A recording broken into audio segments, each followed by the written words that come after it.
Hello guys, and as I record this video, Moscow is a no-fly zone again. And all because of the unstoppable, by the failing Russia's air defense, Ukrainian drones that travel to demilitarize some evil targets near the Russian capital and also to deliver the message to the population of Russia that described itself as totally apolitical, cheered for this war, and now have all the chances to feel this war to the fullest on their own Russian territory.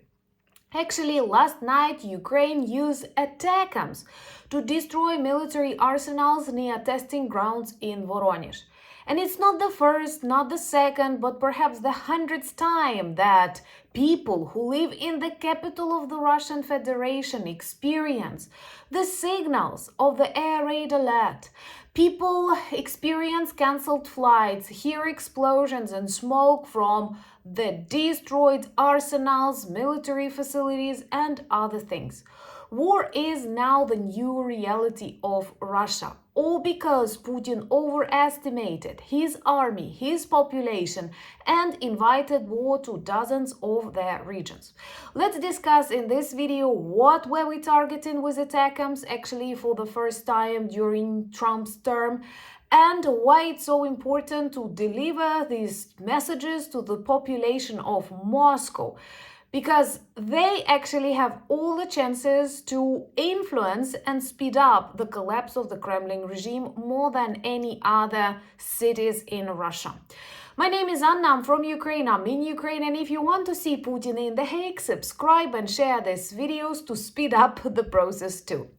So let's begin with another air raid alert for the capital of the Russian Federation. Something that was totally impossible back in 2014 after the beginning of Russia's war against Ukraine in 2022. But after the failed blitzkrieg, the problems inside the Russian Federation keep snowballing, if that's the verb I can use here.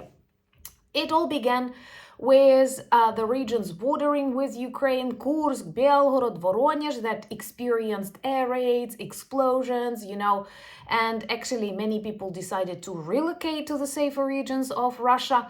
And finally, we can reach deep inside the Russian rear to destroy, for example, drone production sites in Tatarstan, or various missiles arsenals that are hidden, or they thought were hidden, were from the reach of Ukrainian long-range drones. But now, for St. Petersburg, for Moscow, for the most important cities in the Russian Federation that Putin deeply cares about, because once again, all his mafia friends, all his decision makers, criminals, live in these cities, fly out of these cities, and literally every week now they experience hours of air raid alerts, they experience cancelled flights, they witness smoke explosions, they read that on the news, they experience panic.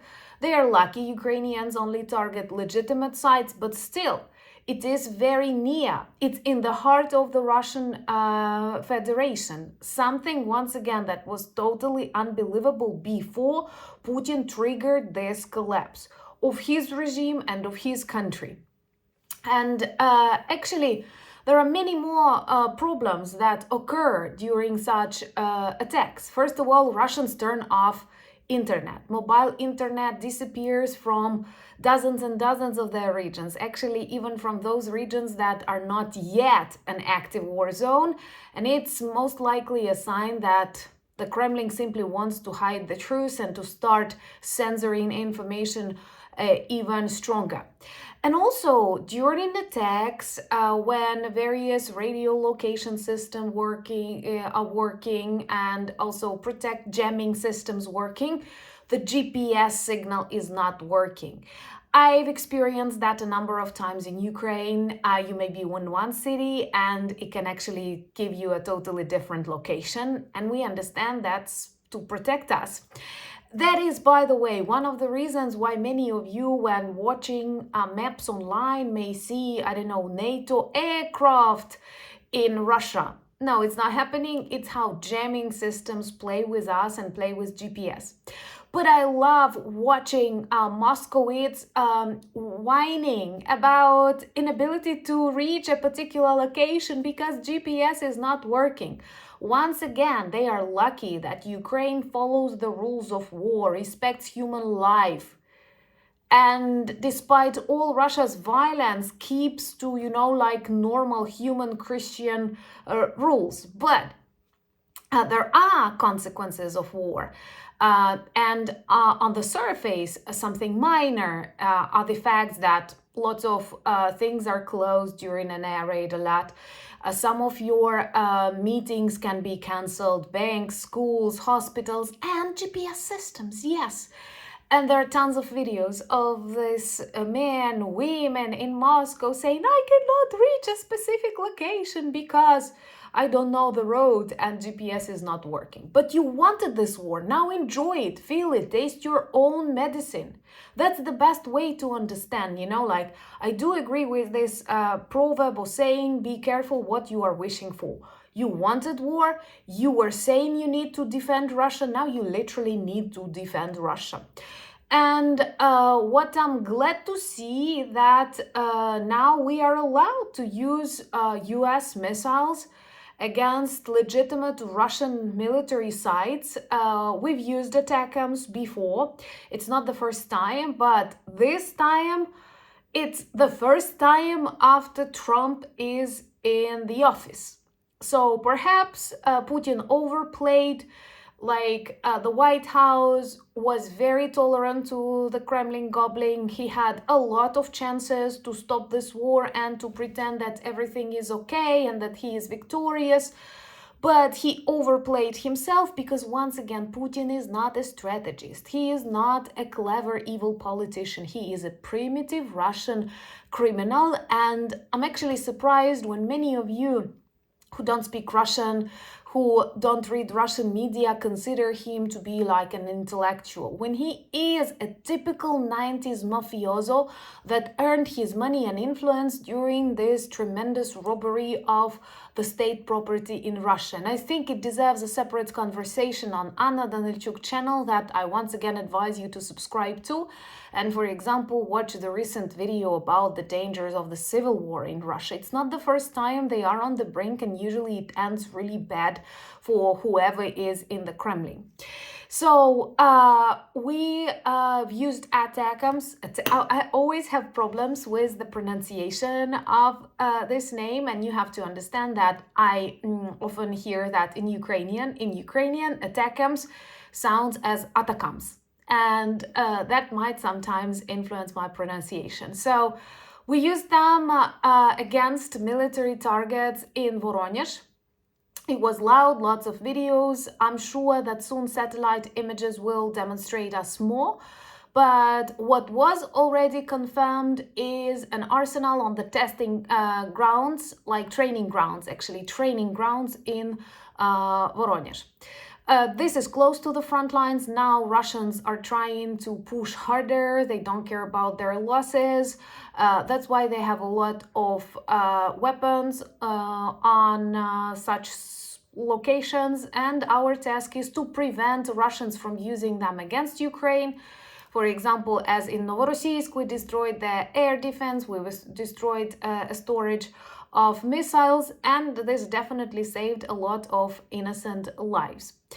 Also, I know that many of you follow the news about any potential negotiations, and Zelensky is traveling to Turkey in the coming days to speak with Erdogan, but these are not negotiations with Russia. Of course, all of us are looking for the ways to end the war. Here in Ukraine, we understand it's the combination of the diplomatic efforts, but the greatest, part belongs to the military actions. But once again, Ukraine was always about peace, and we have to continue talking. But no, these are not negotiations. Russians won't be there. And Witkoff, I'm sorry, we have to remain polite to the representatives of the United States, but I believe no one takes him seriously, neither in Ukraine nor in the European Union. We just keep talking for the sake of, being polite. I'm looking a little bit theatrical, perhaps. By the way, do you let me know what associations do you have with this background? But actually, I'm in Kyiv on the kitchen during a planned electricity outage. And that's the place I chose because I kind of liked the background. But let me know your thoughts. Is that okay? And the light will return back soon. And here in Ukraine, we are determined to defeat the evil. And I hope you're with us. That's why subscribe, share these videos. This helps a lot. Follow me on X, Instagram, Blue Sky, Threads, Discord. The links in the description of this video, same as the link to our merch shop, where there are lots of Christmas products already. They are beautiful, a lot of new items that not only look great in this holiday season, but they also help you turn into this honorary ambassadors of Ukraine, reminding the world about our fight, about the history of Ukraine, and about the need to defeat Russia. Thank you so much for buying me coffees, becoming my patrons and sponsors of the channels, and helping me film and work more. That's a great honor and responsibility at the same time. You know, I love you, sending hugs and a lot of gratitude and respect from Kyiv. United we stand! Slava Ukraini!